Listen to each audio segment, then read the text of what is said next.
Last week, protesters filled the state capitol, reacting to lawmakers approving a new congressional map.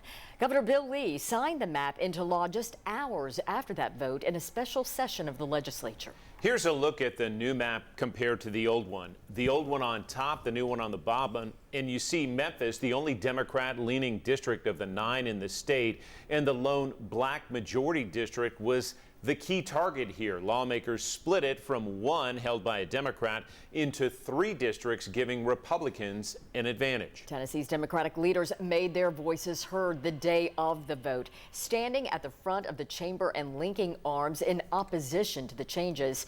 Now they're facing the punishment. 10 News reporter Lauren Davis joins us. And Lauren, Republicans say the change centers on politics of that map, not race. Democrats say it's a new effort to silence their voice.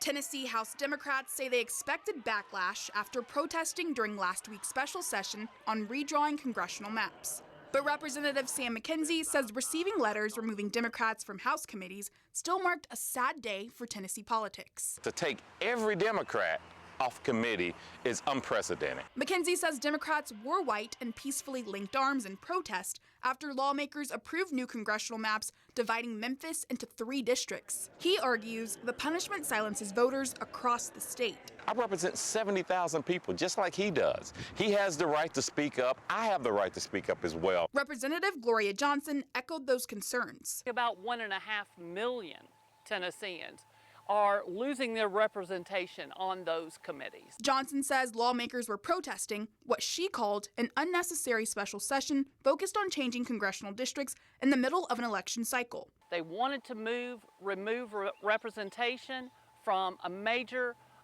majority black county, and they did that, and then that wasn't enough.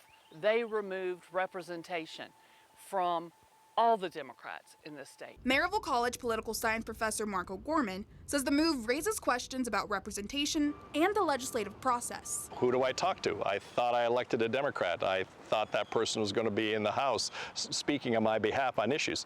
Where they go? What can you do next? He says another unanswered question is whether committees can effectively function without bipartisan participation. Legally, they might be able to do that, but I think in terms of just good public policy and good democratic process, small d democratic process, you hope both sides are heard. That political science professor says the removal of committees is not likely to extend into next year's session unless it's noted in the letter. Representatives McKenzie and Johnson both say it could pose a problem for this year for committee meetings they were supposed to be a part of or any future special sessions. I reached out to Cameron Sexton's office and did not hear back as of this moment. John, Robin. Lauren, thank you.